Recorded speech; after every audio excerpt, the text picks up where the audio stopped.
Assalamualaikum warahmatullahi wabarakatuh. Jumpa lagi di channel kami, Mina Glewong Farm, channel yang membahas seputar dunia perikanan air tawar.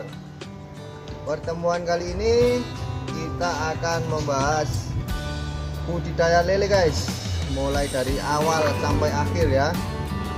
Nanti saya akan menjelaskan secara singkat. Kita ambil yang penting-penting saja guys. Kita ambil pokok-pokoknya saja ya, secara garis besar. Nah, mungkin banyak metode nanti yang Anda ketahui, tapi itu merupakan pengembangan saja guys. Sebenarnya intinya budidaya lele itu cuma sedikit. Nah, pada dasarnya pelaku usaha lele ini dibedakan menjadi dua guys. Yang pertama pembenihan dan yang kedua pembesaran atau konsumsi biasa kita menyebutnya. Kali ini kita akan membahas yang bidang konsumsinya guys, atau pembesaran. Faktor-faktor apa saja sih yang mempengaruhi keberhasilan seorang petani atau pengusaha lele konsumsi itu? Mari kita bahas di sini, kita kupas sampai tuntas guys. Jangan skip videonya ya. Yang baru nonton jangan lupa kasih like dan subscribe-nya dong, bunyikan dulu loncengnya biar nanti nggak ketinggalan kalau kita upload video-video lagi. Yang mau tanya-tanya silahkan cantumkan di kolom komentar guys, atau nanti saya kasih nomor WA saya di deskripsi ya.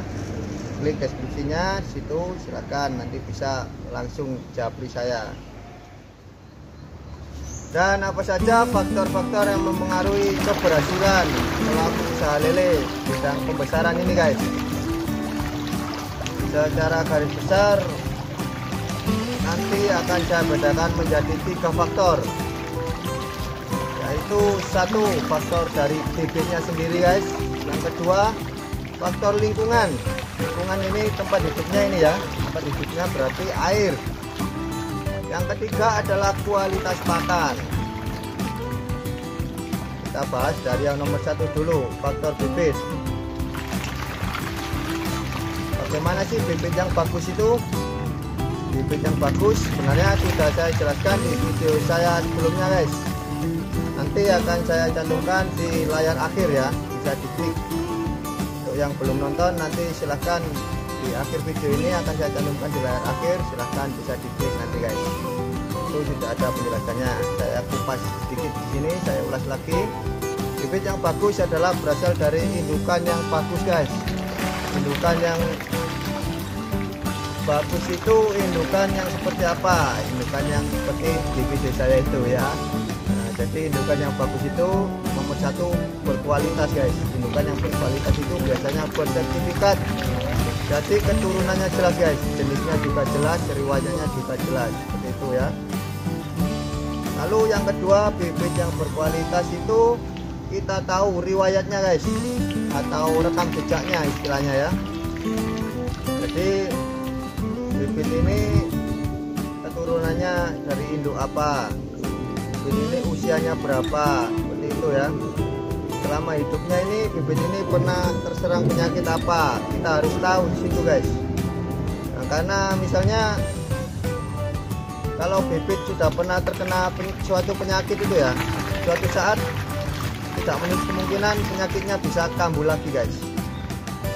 Itu saya sudah sering membuktikan itu guys.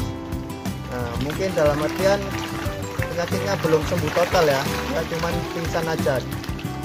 Jika nanti suatu saat saya tahu tubuhnya lele ini menurun, penyakitnya akan bisa kambuh lagi. Nah, kalau kita tahu itu nanti akan memudahkan perjalanan kita ke depannya guys, untuk merawat siklus lele ini sampai panen. Yang ketiga adalah usia bibitnya guys.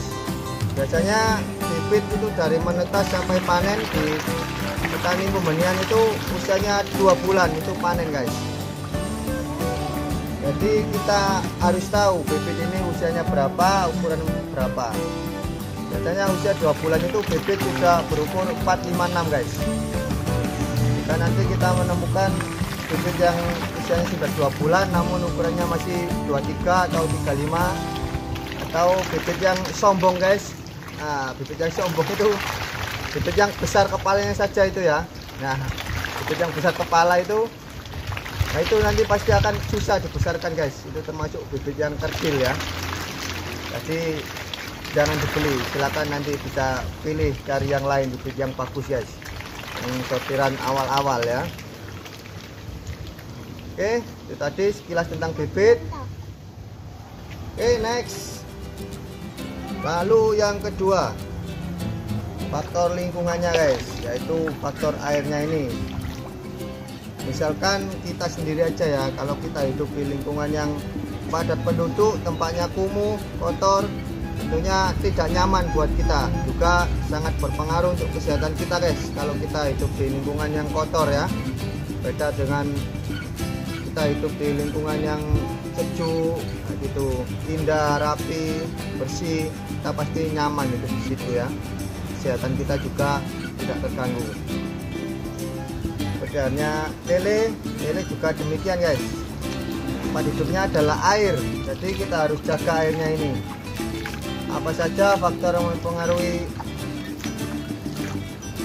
air ini? Saya bedakan lagi menjadi 3 guys. Yang pertama adalah padat tebar. Padat tebar ini sangat mempengaruhi guys, karena semakin banyak ikan yang ditebar dalam meter kubik air, itu tentunya sangat berpengaruh untuk kejenuhan amonia, kadar oksigen yang terlarut, dan yang lain-lain guys. Karena semakin banyak kotoran yang dikeluarkan, itu juga pengeluarannya juga akan semakin susah guys. Airnya semakin jenuh ya, jumlah karbon dioksidanya juga akan semakin banyak.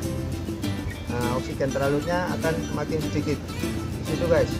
Makanya di video saya sebelumnya itu saya beberapa kali menyinggung, untuk yang masih pemula gunakan padat tebar yang longgar-longgar saja guys, jangan terlalu padat tebarnya. Idealnya lele ini biasanya menggunakan padat tebar 200 sampai 300 per meter kubik air. Namun untuk pemula saya sangat menyarankan pakai padat tebar di bawah itu guys, antara 100 sampai 200 saja ya, biar perawatan airnya mudah. Nah itu tujuan saya menggunakan padat tebar yang sangat rendah itu di situ guys. Untuk mengontrol kualitas airnya kita lebih mudah, airnya tidak cepat rusak. Lalu yang kedua adalah faktor pemberian pakan. Faktor pemberian pakan biasanya ada 2 juga guys. Yang pertama itu dengan cara sedikit demi sedikit atau persentase dari tonase biomasanya guys, seperti yang tertera di label pakan itu ya, bisa Anda baca nanti guys.